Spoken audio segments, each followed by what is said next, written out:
Je passe à présent la parole à Arnaud Saint-Martin pour le groupe La France Insoumise, Nouveau Front Populaire. Merci Monsieur le Président. Monsieur le Délégué Général, à l'occasion du Salon du Bourget, le ministre des Armées a dévoilé la stratégie française en très haute altitude, la THA, que vous avez évoquée. Cette espèce de zone grise et interlope comprise entre 15-20 et 100 km d'altitude environ. Ce milieu où, à certaines altitudes, peuvent plus ou moins furtivement évoluer drones, ballons, dirigeables et autres planeurs hypersoniques. Lors de sa première audition ici même, le général Bélanger a souligné que la France doit devenir une puissance aérospatiale et que la THA est justement, et à raison, ce point de jonction entre l'aérien et l'espace. Mais encore faudra-t-il à l'avenir en déterminer la portée, l'intérêt, les limites, la nature des menaces dans un environnement propice au déploiement potentiellement critique. Et on a en tête notamment le ballon de renseignement chinois abattu en février 2023 par un F-22A au large de la Caroline du Sud. Le ministre des Armées a acté au Bourget qu'en ce sens, la THA est un espace à contrôler et à sécuriser. Dès lors, comment la DGA se prépare-t-elle à cette priorité désormais identifiée et quelles évolutions capacitaires permettraient d'y faire face? Quelles sont les menaces identifiées les plus sérieuses? Vous avez évoqué les expérimentations via les Rafale et Mirage 2000 qui ont réussi des tirs de missiles vers des ballons stratosphériques. Comment la DGA accompagnera-t-elle les prochains tests? Y a-t-il à minima une programmation ou une feuille de route en ce domaine? Quels acteurs industriels sont mobilisés? Comment comptez-vous collaborer aussi avec le CNES pour qui la navigation dans ce milieu n'est plus un ballon d'essai depuis des décennies? Sous l'angle de la méthode, la France cédera-t-elle dans la sphère du mimétisme en répliquant ce qu'entreprennent les armées états-uniennes et chinoises?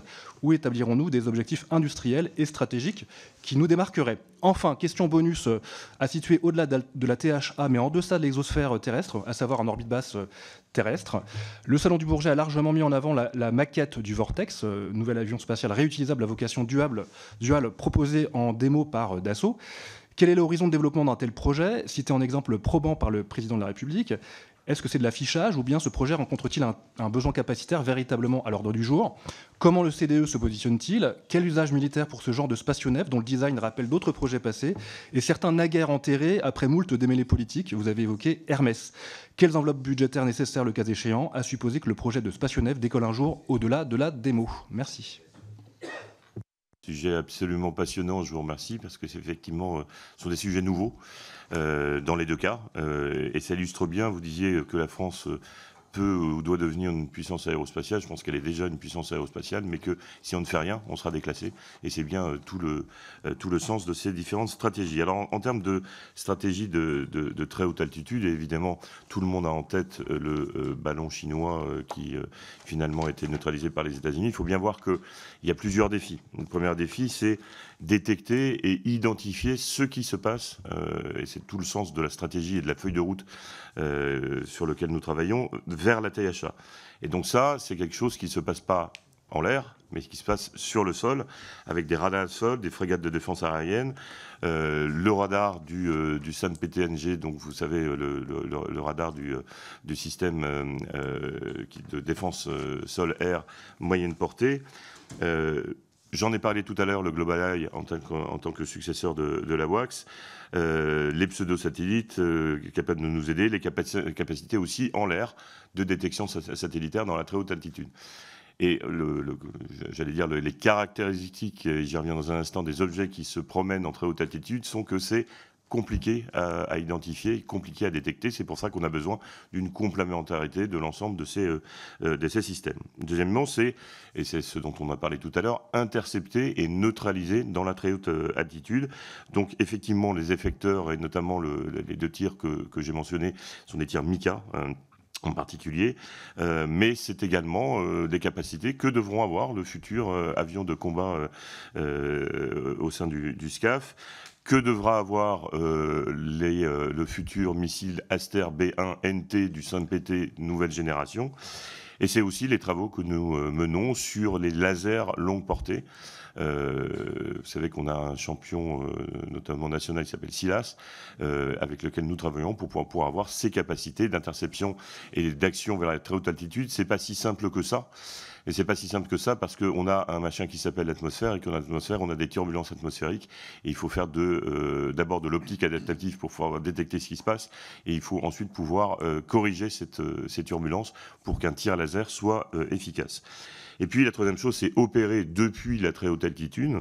Donc vous voyez, on a bien une stratégie et une feuille de route dans l'ensemble des domaines, avec des projets de ballons. Alors au Bourget, on avait présenté un projet qui s'appelle Ballman, pour ballon manœuvrant, qui est un peu ou prou la même chose que le ballon chinois, sachant que manœuvrer et non pas se laisser dériver, ça n'est pas la même chose. Et c'est ça la grosse difficulté technique. Et c'est d'ailleurs pour cette raison que ce ballon est accompagné d'autres ballons pour pouvoir manœuvrer ensemble et pour pouvoir contrôler ses trajectoires. Et ça, là aussi, c'est quelque chose d'extrêmement complexe. C'est la société Emeria qui aujourd'hui est en pointe sur le domaine. Nous avons également le Stratobus de Thales Alenia Space. Tout le retour de ces dirigeables ou de ces objets qui peuvent rester très longtemps en l'air et à très haute altitude, et notamment qui sont alimentés par des sources d'énergie solaire. Et puis d'autres projets comme le Zéphyr d'Airbus.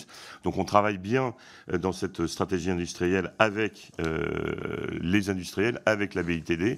C'est la direction de l'industrie de défense qui travaille aujourd'hui pour constituer cette stratégie industrielle qui ne peut pas être désolidarisée de la feuille de route opérationnelle. Puis je pourrais vous parler longtemps de tout ce qu'on fait dans le domaine de la frappe longue portée, dans le domaine de VMAX, donc vous savez le véhicule manœuvrant expérimental, et également dans le domaine des missiles comme le futur missile anti-navire. Tout ceci procède d'une certaine cohérence dans ce nouvel espace et démontre d'ailleurs, comme le second sujet dont vous m'avez parlé, il fait référence, qu'on a maintenant un continuum quelque part entre l'espace endo-atmosphérique et l'espace exo-atmosphérique. D'où la signature de cette lettre d'intention pour le projet Vortex. Alors vous m'avez posé une question sur le budget. Il s'agit d'une première phase de cet avion spatial réutilisable, je rappelle.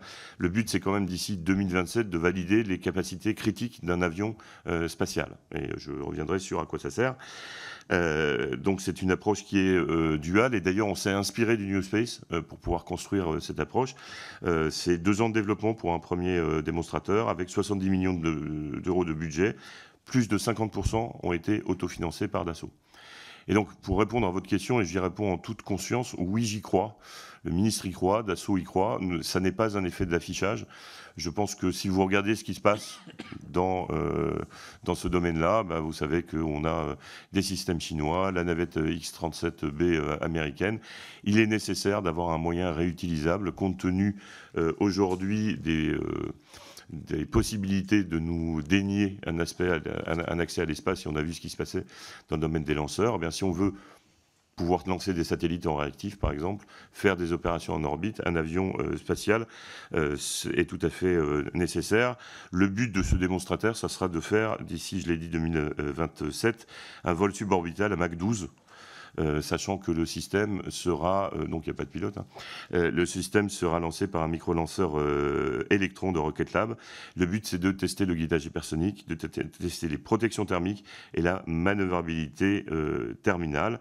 Donc voilà, c'est pas de l'affichage, pas du marketing, c'est quelque chose qui, à mon avis, peut nous placer parmi les nations de premier plan dans ce que vous souhaitez de vos vœux, à savoir le retour d'une France en première ligne sur l'aérospatiale.